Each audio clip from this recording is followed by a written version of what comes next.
اگلے سال شاید پاکستان کا دورہ کر لیا جائے، جیسے ہم نے انڈین صحافیوں سے بات کر رہے تھے. ڈو یو تھنک کہ وہ ایسی کوئی چیز لے کے پاکستان کو لیور کرنا چاہیں گے کہ اس وقت جانے دیں آپ سیریز کو؟ جی میرا خیال ہے جیسے ایک آئیڈیا یہ بھی تھا کہ انگلینڈ کے جو سیریز ہے اس دوران ہی وہاں پہ کھیلا جا سکتا ہے. اس کے ہمارے پاس پرابلم یہ ہے کہ 2017 تک ہمارے پاس ایشو ہے، کیونکہ ہمارے پاس اینڈ آف 2016 آسٹریلیا کی سیریز بھی ہے، انگلینڈ کے ساتھ بھی ہم کھیل رہے ہیں جو کہ ہمیں ویسے ہی 5 سالوں کے بعد سیریز ملتی ہیں، تو ہم بھی پیک ہیں آلموسٹ.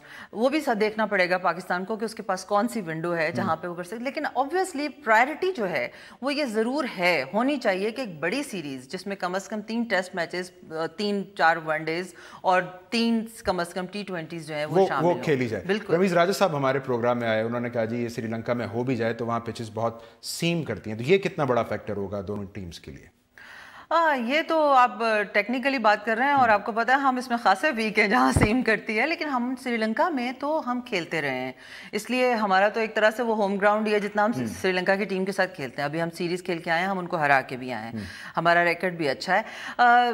انڈین بالنگ اتنی زبردست نہیں ہے کہ جس سے ہمارے پلیئرز جو ہیں وہ پریشان ہوں. ہمارے پاس اچھے پلیئرز ہیں، ان کو صرف اپنی ٹیکنیکل جو خامیاں ہیں جن کے اوپر وہ ریپیٹڈلی مسٹیکس کر رہے ہیں اور وہی شاٹس کھیلتے ہیں اور پھر آؤٹ ہو جاتے ہیں، اس کو کام کرنے کی ضرورت ہے. مینجمنٹ کو اپنے لڑکوں کو ریلیکس کرنے کی ضرورت ہے، ان سے کمیونیکیٹ کرنے کی ضرورت ہے. آپ کو یہ نظر آ رہا ہے کہ کبھی کسی کو اوپنر بھیج رہے ہیں، کسی کو 1 ڈاؤن بھیج رہے ہیں، پھر چوتھے نمبر پہ بھیج رہے ہیں، پھر چھٹے پہ کھیل لو، تو یہ چیزیں جو ہے نا گڑبڑ ہو رہی ہیں. چل ٹو وائنڈ اٹ اپ کہ اب آج انہوں نے کلیئرنس مانگی ہے شہریار خان صاحب نے حکومت سے، کیا پاکستان یہ افورڈ کر سکتا ہے ویسے کہ next year T20 world cup India میں نہ شامل ہو، نہ کھیلے؟ یہ بہت ہی غیر دانشمندانہ بات ہوگی، ایسا ہمیں سوچنا بھی نہیں چاہیے، اس لیے کہ ICC کا ٹورنامنٹ ہے. ICC کی جو ٹورنامنٹ ہوتا ہے یا چیمپئنز ٹرافی ہوتی ہے یا کوئی بھی جو ان کا ہوتا ہے، ہم اس میں یہ افورڈ ہی نہیں کر سکتے. ICC کرکٹ چلاتی ہے، ہم اس کے تابع ہیں اور ہمیں نیگیٹو تھنکنگ سے پرہیز کرنا چاہیے. ہمارے لیے بہت ضروری ہے کہ ہمارے شاہد آفریدی جو ہیں وہ ریٹائرڈ ہونے جا رہے ہیں ورلڈ T20 کے بعد، اور ان کی خواہش ہوگی اور پوری قوم کی خواہش ہوگی کہ گلوری آئے اور ہم پرفارم کرتا وہاں دیکھ لیں، پلس جیتنے کے بعد ایک ہائی نوٹ کے اوپر وہ اپنا کریئر ختم کریں. تو اس سے اچھی بات کیا ہو سکتی ہے؟ اور میرا نہیں خیال کہ ہمیں پازیٹیو ہونا چاہیے، انڈیا کے ساتھ ریلیشن کے لیے بھی پازیٹیو ہونا چاہیے، اور کم از کم آپ تو پازیٹیو ہیں. اگر کوئی غلط کر رہا ہے تو ہمیں غلط نہیں. بہت شکریہ. عالیہ رشید صاحبہ کی رائے ناظرین کم از کم یہ ہے کہ ابھی بھی all is not lost. Pakistan India series بھلے وہ ایک محدود سیریز ہو، کم اور مختصر دورانیے کے میچز پر مشتمل ہو، لیکن ہو ضرور سکتی ہے. لیٹس سی آنے والے دن اس حوالے سے کیا میسج اور پیغام لے کر آتے ہیں. آج کے پروگرام سے ناظرین اتنا ہی. کل آپ کی خدمت میں دوبارہ حاضر ہوں گے. پروگرام دیکھنے کا شکریہ.